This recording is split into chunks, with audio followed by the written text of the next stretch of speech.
का जो हमारा टॉपिक है वो है 9th क्लास का जो सिलेबस है उसके अंतर्गत जो पोइट्री का सेक्शन है उसमें ये तीसरी पोयम है the seven ages of man.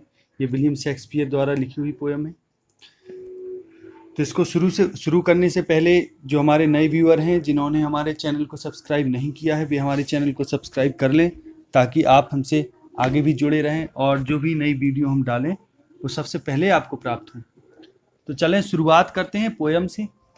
ये जो पोयम है the seven ages of man यानी composed by William Shakespeare. William Shakespeare ने मनुष्य की पूरे उम्र को 7 अवस्थाओं में 7 स्टेजेज में व्यक्त करके बताया है और बताया कि हर एक स्टेज में व्यक्ति का क्या रोल होता है। तो एक ही व्यक्ति की 7 अवस्थाओं को इसमें बताया गया है कि एक व्यक्ति अपने पूरे जीवन काल को 7 अवस्थाओं में जीता है। तो देखते हैं, शुरू करते हैं पोयम से सीधा direct. All the world's a stage कि पूरा संसार, अब वर्ड्स लिखा है तो इसका मतलब वर्ड इज है वो। All the world's a stage कि पूरा संसार एक स्टेज है। And all the man and women और सारे आदमी और औरतें अर्थात पुरुष और महिलाएं मियरली प्लेयर्स, केवल मियरली मतलब केवल, प्लेयर्स मीन खिलाड़ी यानी अपना अपना रोल प्ले करने वाले अभिनेता हैं। तो कवि कहता है कि पूरा संसार एक स्टेज, एक रंगमंच है जहां सारे पुरुष और स्त्री अपना अपना रोल प्ले कर रहे हैं। मियरली प्लेयर हैं, केवल एकमात्र प्लेयर हैं, खिलाड़ी हैं। They have their exist and their entrances. They have their exist mean होता है निकास और इंट्रेंसेस मीन प्रवेश। उनका खुद का अपना उस रंगमंच में प्रवेश करने की अलग से उनकी जगह है और निकलने की भी जगह है, अर्थात उनका खुद का अपना प्रवेश और निकास है। And one man in his time plays many parts. One man एक व्यक्ति इन हिज टाइम अपने जीवन काल में प्लेज निभाता है मैनी पार्ट्स कई रोल। मैनी मतलब कई और पार्ट्स मीन रोल। एक व्यक्ति अपने जीवन में कई पार्ट्स प्ले करता है, कई रोल निभाता है। His acts being 7 ages. अब जो उसके कार्य होते हैं, जो भी उसका एक्ट होता है, जो जीवन को वो अपनी पूरे जीवन को कभी इसमें 7 स्टेज में व्यक्त करता है। कहता है कि हर एक व्यक्ति इस पूरे खेल में क्या है, प्लेयर है। प्रत्येक व्यक्ति प्लेयर है, चाहे वो स्त्री हो या पुरुष। इस रंगमंच में एक उसको अपना अपना रोल मिला है, वो हर एक रोल को प्ले कर रहा है और सबका अपना अपना अलग अलग एग्जिस्ट यानी निकास है, निकलने की जगह है, और एंट्रेंसेस प्रवेश की जगह है। और प्रत्येक व्यक्ति one man in his time place many parts, और एक व्यक्ति अपने पूरे जीवन काल में कई पार्ट प्ले करता है। तो हिज एक्ट्स जो भी उसके कार्य हैं, जो वो काम को करता है, जिन रोल को प्ले करता है, बीइंग 7 एजेस वो वास्तव में 7 अवस्थाएं हैं। 7 एजेस हैं, एजेस मीन अवस्थाएं यानी उम्र के पड़ाव हैं। At first the infant. अब पहली जो अवस्था है उसमें कभी कहता है कि व्यक्ति क्या है, एट फर्स्ट पहली में द इन्फेंट। इन्फेंट मीन होता है शिशु, एक शिशु, एक छोटा बालक है। म्यूलिंग जो चीखता है, चिल्लाता है, रोता है, चिल्लाता है। And packing in the nurses arms, और पकिंग मीन उल्टी करना। जब वो जन्म लेता है तो रोता, चीखता, चिल्लाता है और पकिंग उल्टी करता है। अब इन द नर्सेस आर्म यानी नर्स की भुजाओं में, हाथों में, उसकी गोद में उल्टी करता है। देन तब the winning school boy. Winning school boy मतलब ऐसा स्कूल जाने वाले लड़का जो वास्तव में रोते और चीखते चिल्लाते हुए या खींचते हुए स्कूल जाने का उसका मन नहीं होता है, वैसा स्कूल वाला बच्चा। तो इसके लिए विनिंग स्कूल बॉय का मतलब है ऐसा बच्चा जिसका स्कूल जाने का मन नहीं होता है और रो रो के खींच के स्कूल जाता है। With his satchel. Satchel mean होता है थैला। वो अपनी थैले के साथ अर्थात जो बस्ता होता है, बस्ते के साथ, बैग जो होता है स्कूल बैग, उसके साथ वो स्कूल जाता है। यद्यपि उसका मन नहीं होता जाने का तो भी वो स्कूल खींच के जाता है, रोते चिल्लाते हुए, बड़े गुस्सा में। एंड शाइनिंग मॉर्निंग फेस, और जो उसका शाइनिंग चमकता हुआ मॉर्निंग फेस, सुबह का जो चेहरा होता है, यानी सुबह जब वो स्कूल जाता है तो प्रातःकालीन अवस्था की वो चमक लिए होता है अपने चेहरे पर। Creeping like snail. अब चूंकि उसका जाने का मन तो होता नहीं है तो अनमने मन से वो क्रीपिंग, क्रीप मीन होता है कढ़लना या रेंगना, लाइक स्नेल, वो घोंगे की तरह धीरे धीरे चलते हुए स्कूल जाता है बिना मन के।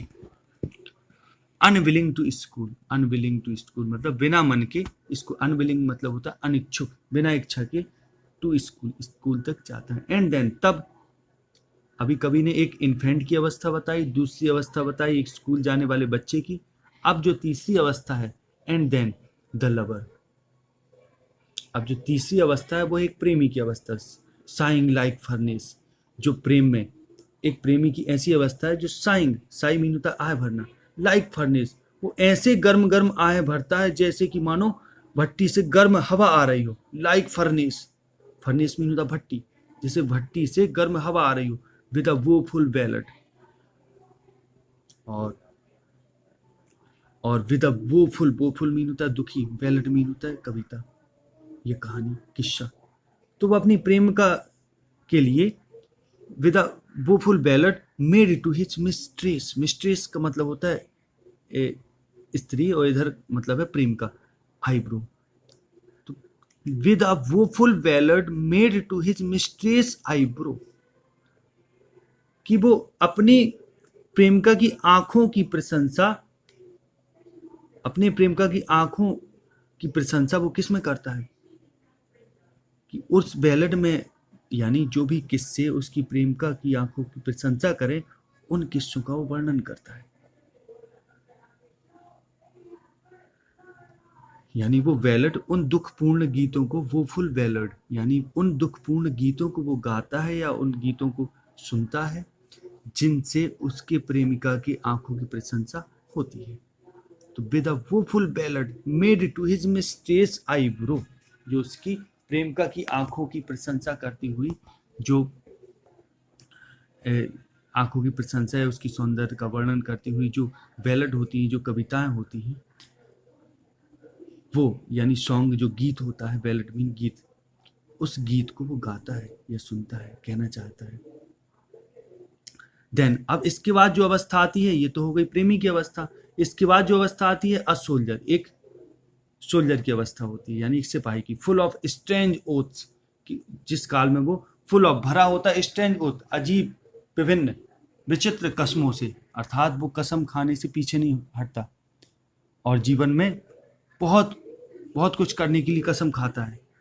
And bearded like a pard, pard mean होता है तेंदुआ, और जो तेंदुआ होता है ना चीता, चीता, पार्ड मीन चीता, तो चीते की जैसी जो दाढ़ी होती है उस समय उसकी दाढ़ी वैसी होती है, बियर्डेड होता है लाइक द पार्ड।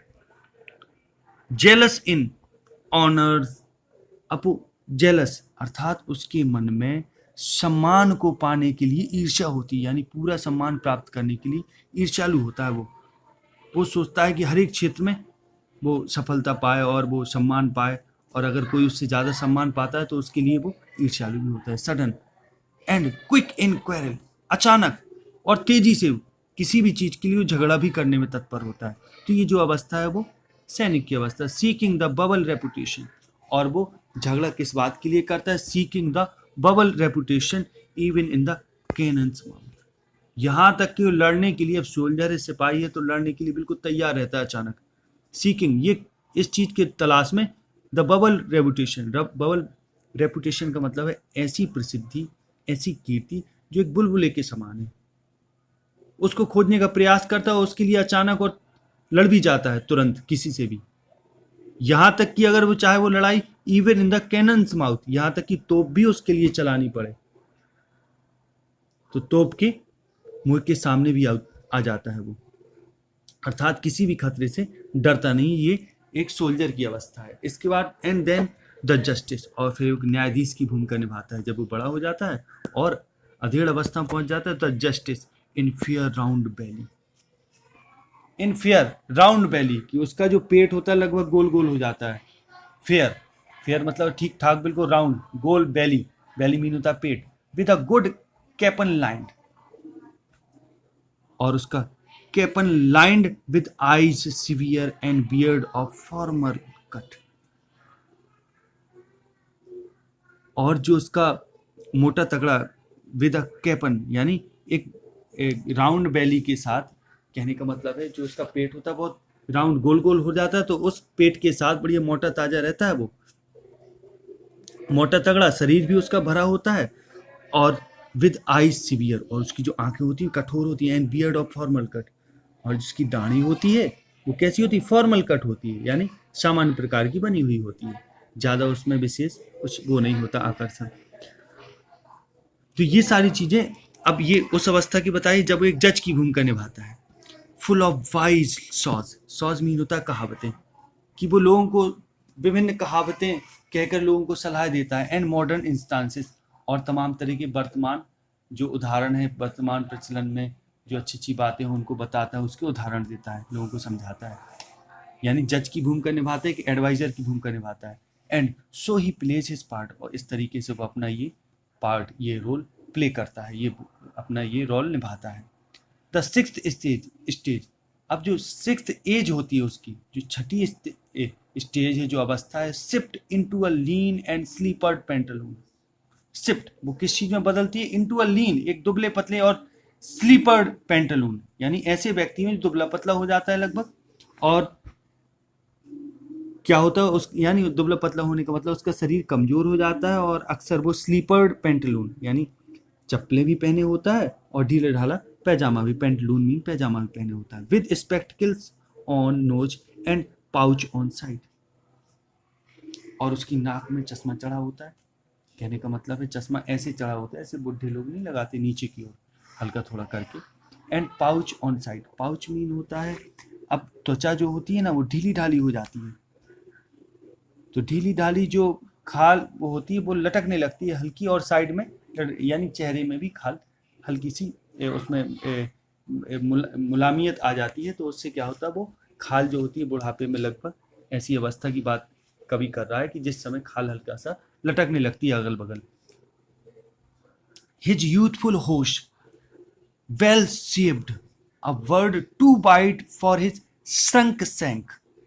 अब कभी कहता है हिज यूथफुल होश, होश मीन होता है ऐसा वस्त्र जो कभी बहुत कसा होता था उसके पैरों से, उसके शरीर से कसा हुआ वस्त्र, जो उसके कमर जो उसके पूरे शरीर में, मतलब ऐसे एक समय जवानी में व्यक्ति बहुत अच्छे कपड़े पहनते हैं, चुस्त रहते हैं, और वही कपड़े अब उसको क्या होने लगते हैं वैसे, यानी वो उन वही कपड़े, वही उसके कपड़े क्या हो जाते हैं, ढीले ढाले होकर उसकी जो कभी एक समय वेल शेप्ड रहते हैं, बहुत अच्छे आकार में रहते हैं, बढ़िया चुस्त फुस्त रहते हैं, और अब बर्ड टू वाइड, अभी बहुत ज़्यादा अत्यधिक चौड़े हो जाते हैं। And for a shrunk shank, shrunk मतलब सिकड़े हुए, और सैंक मीन टांग, यानी उसकी सिकड़ी हुई टांग के लिए और ढीले ढाले पड़ने लगते हैं और लटकने लगते हैं।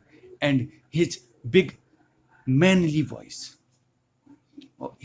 हिज बिग, यानी कभी ये कह रहा है कि जो वो कपड़े कभी पहले युवावस्था में के समय जो वस्त्र उसकी कमर से लेकर पैरों तक मजबूती से पहना हुआ रहता था, अब वह बहुत ही ढीला ढाला चौड़ा हो जाता है और उसकी सिकुड़ी हुई टांगों पर लटकता है।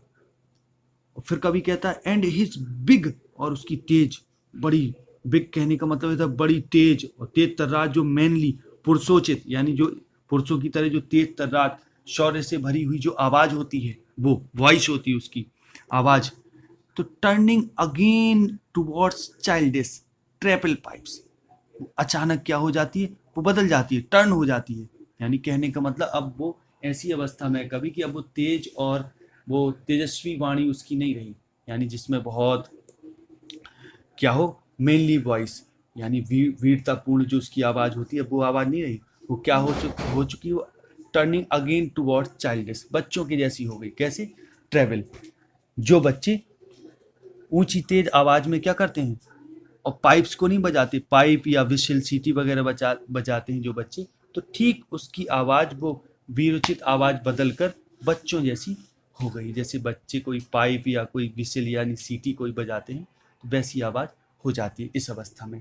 तो लास्ट सीन ऑफ ऑल, अब जो लास्ट सीन है,